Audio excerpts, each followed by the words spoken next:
our relationship depends on me pursuing these things, right? That doesn't feel supportive. That doesn't feel loving. Maybe it's, I know you want what's best for me. I know you want me to be financially stable and succeed, but I need to know, like, is it about just my safety and my stability? And I know this is a dynamic in some communities, or is it about what your friends think of me, right? And what I do and how much money I make and those sorts of things. And so you might respond to the unpleasantness by taking action and communicating that to the parties involved as well, right? But either way, you're taking action in one or both directions. You're not just saying, I'm going to suppress and push this away by getting drunk, getting high, whatever it might be, right? You're trying to process and respond to the emotions, not just eliminate them. Definitely. That also leads to a healthier relationship as well at the end of the day. And I think that's where it's all extending into. Either you lose that, or you want that to be a healthier relationship so that you can then pursue your goals or not, and evaluate it together so that you don't jeopardize those relationships. Right. Yep. And now, of course, as I said, kind of depends on the quality of the relationship. Not every, that's a conversation I like to think I could have with my parents. Not everybody is, like I said, is fortunate. So depends on the individual context and the relationship. Definitely. But I think the general takeaway is take action. Don't just run away from them. Don't just suppress. Right. I think I was about to dive into the unpleasantness of emotions and how to handle the frustration, and you already touched upon it. So I love how we're breaking out all of these points and really giving people some tools to sort of deal with them and look at it from a third perspective.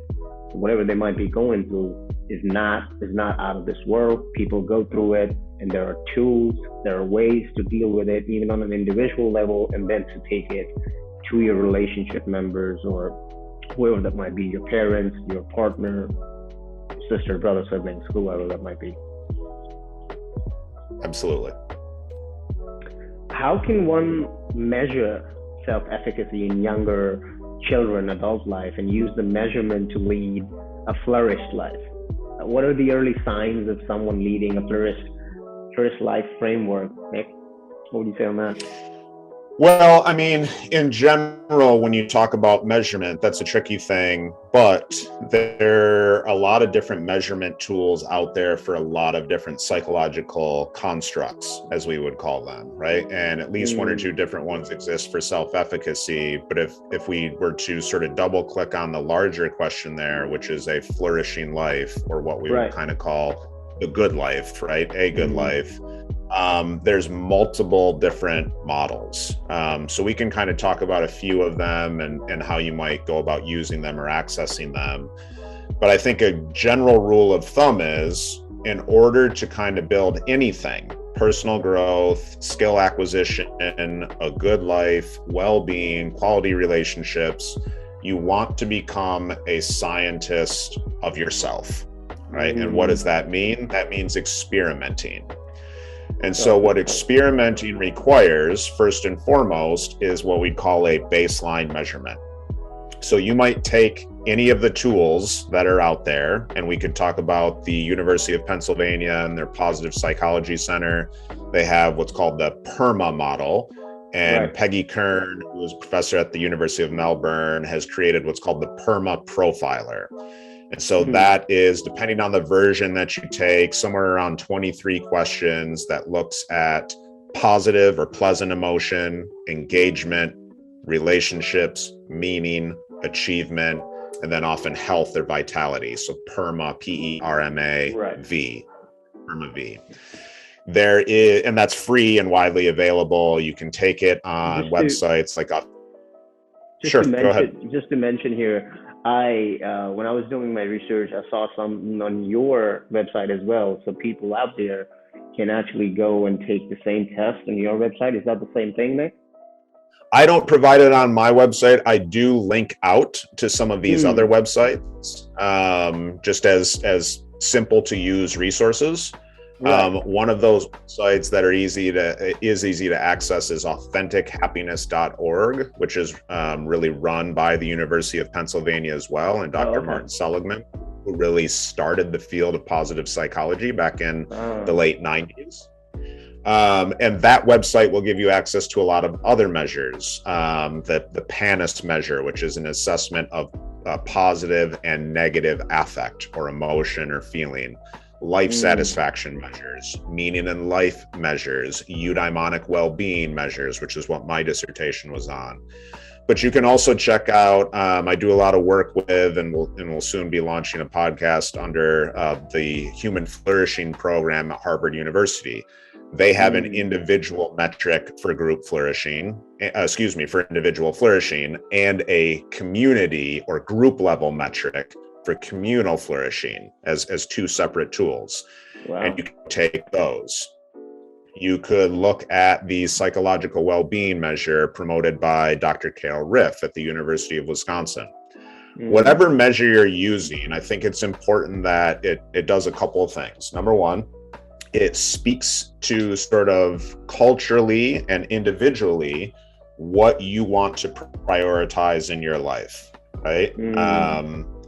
As I outlined earlier, I think there's certain cultural elements to that. Definitely. Almost all of the models are going to contain really two primary things that matter pretty much universally across the globe. And that's the quality of our relationships and having a sense of meaning.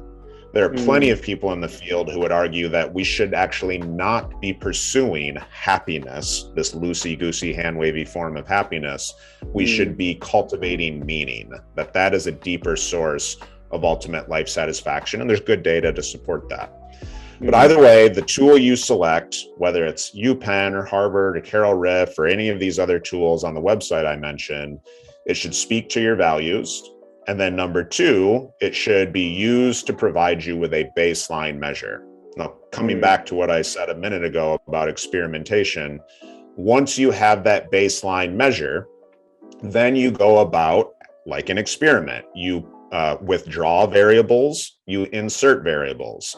What happens to my health and vitality score if I get 8 hours of sleep instead of 7, right? What happens if I start to reduce and eliminate sugar or substances like alcohol, right? What does that do to my energy levels? What then happens to my productivity and achievement levels or to my mood when I'm interacting with other people? If I'm interacting more positively, what happens to the quality of those relationships, right? What happens to my level of pleasant emotion if I practice some of the positive psychology interventions, like a gratitude exercise or a kindness exercise, right? Or a best future self exercise. The general point being, these tools allow you to get a baseline, right? Insert some variables, try some things, and in a few weeks, a month, a couple months later, you take the same assessment again and you kind of see, okay, where am I? How are things going when I do this check-in?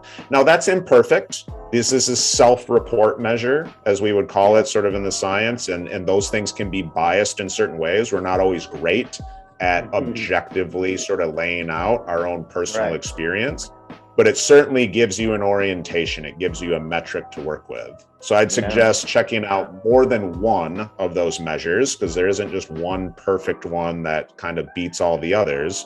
Try a few different ones, start to insert different variables and make changes to your life, and then use those measures again and kind of chart your trajectory. And that's a good behavior for any type of goal. One of the things we know about good goal acquisition or taking on and accomplishing certain goals is we're more likely to do it if we make it measurable, if we quantify it in some way, shape, or form.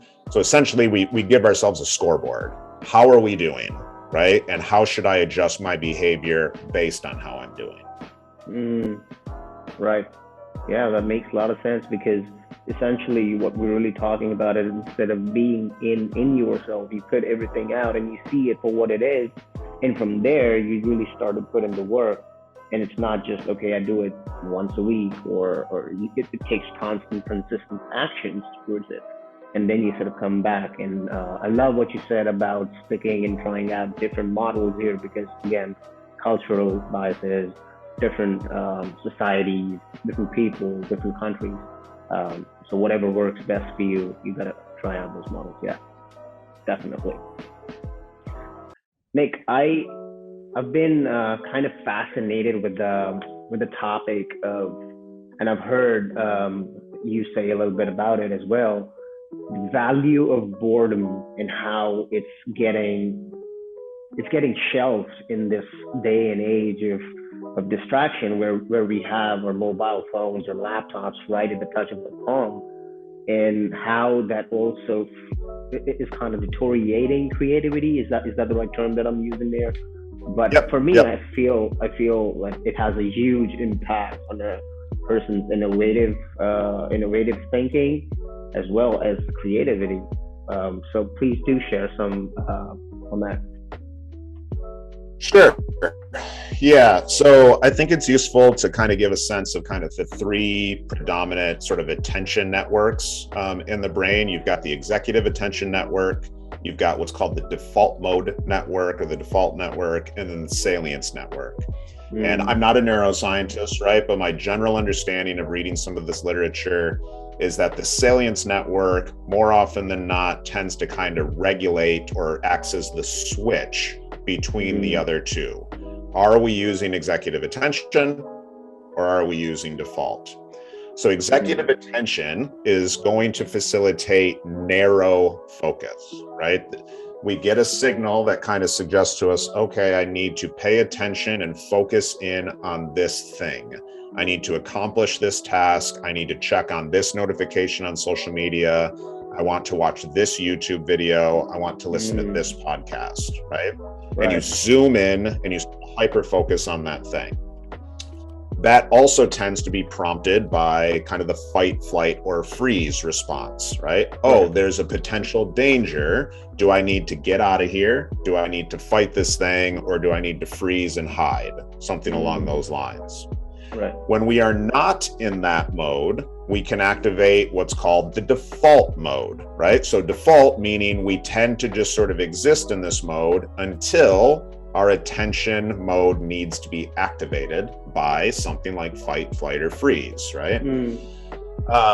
So what happens in the default mode, or really what prompts the default mode, let's talk about that first, tends to be when we are doing things that are habitual or that allow us a certain sense of calm and feeling relaxed.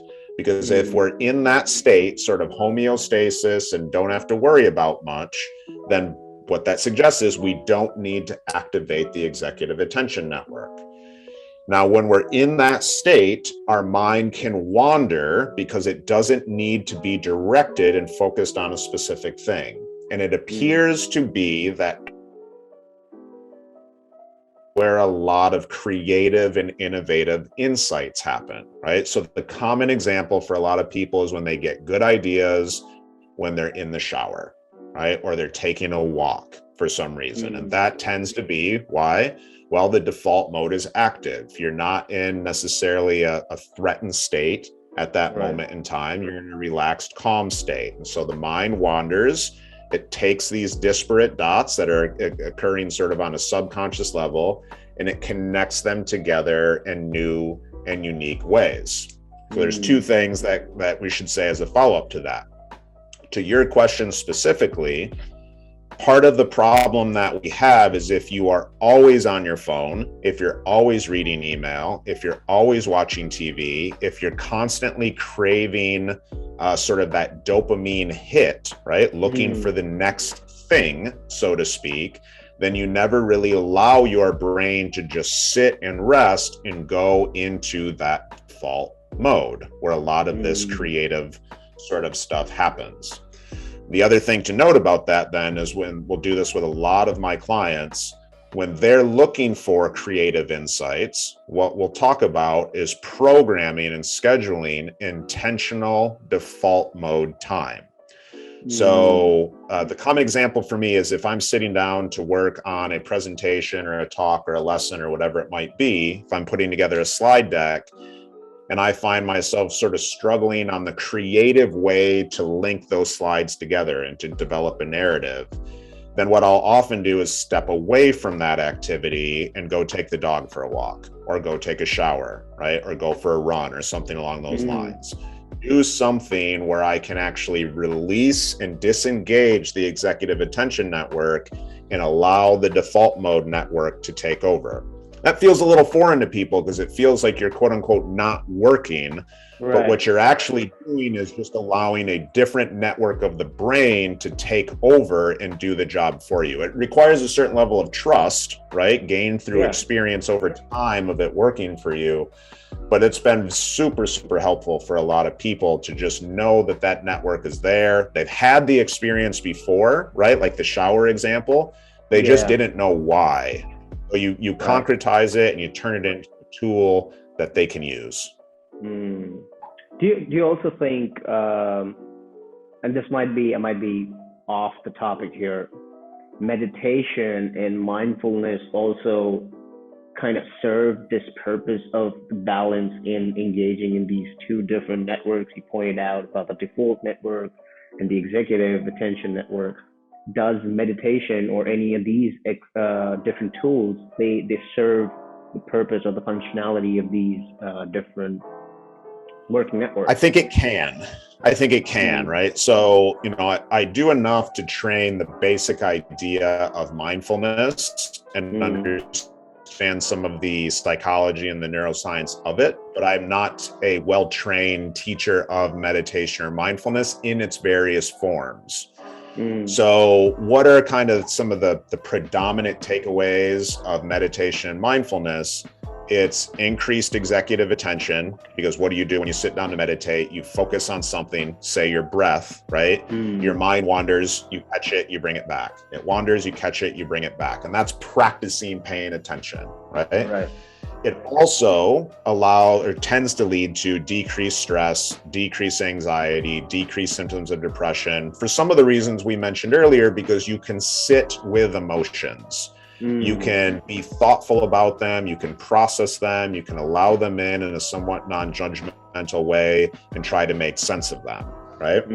So if you're doing a particular type of meditation that focuses on breath, body scanning, or emotions, I don't know that that's necessarily going to activate the default mode network, because what you're doing by definition is focusing, right, on something. We're trying to be very mindfully present with it and absorbed by it, right?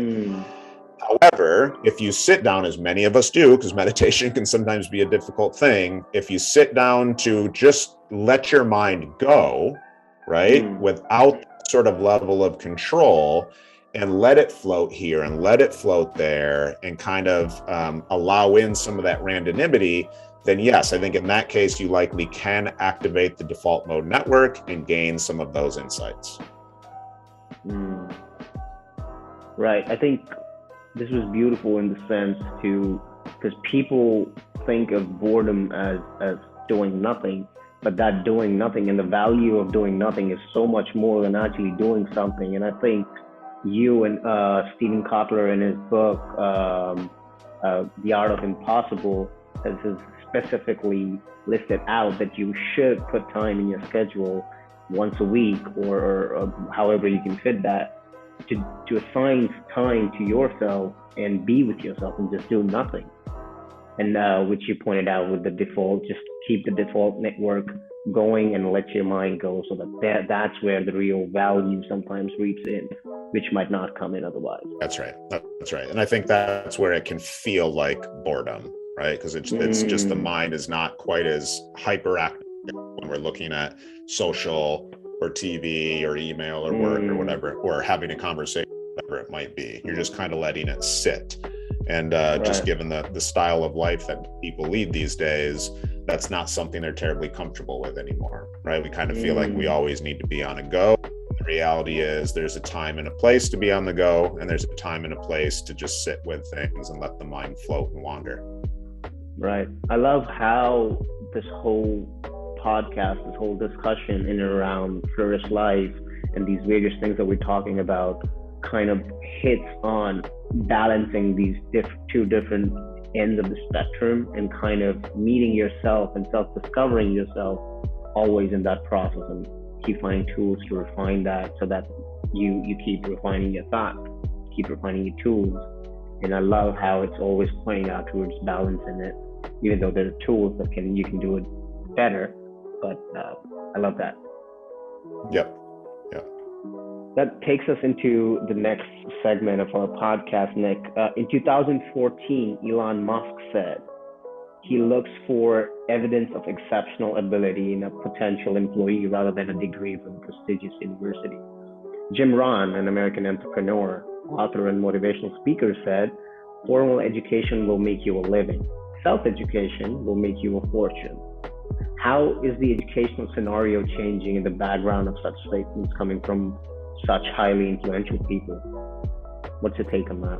So I think when you talk about, peak performance, optimal living, the flourishing life, and education, a lot of what it comes down to is you have to respect the individual. We are extraordinarily diverse.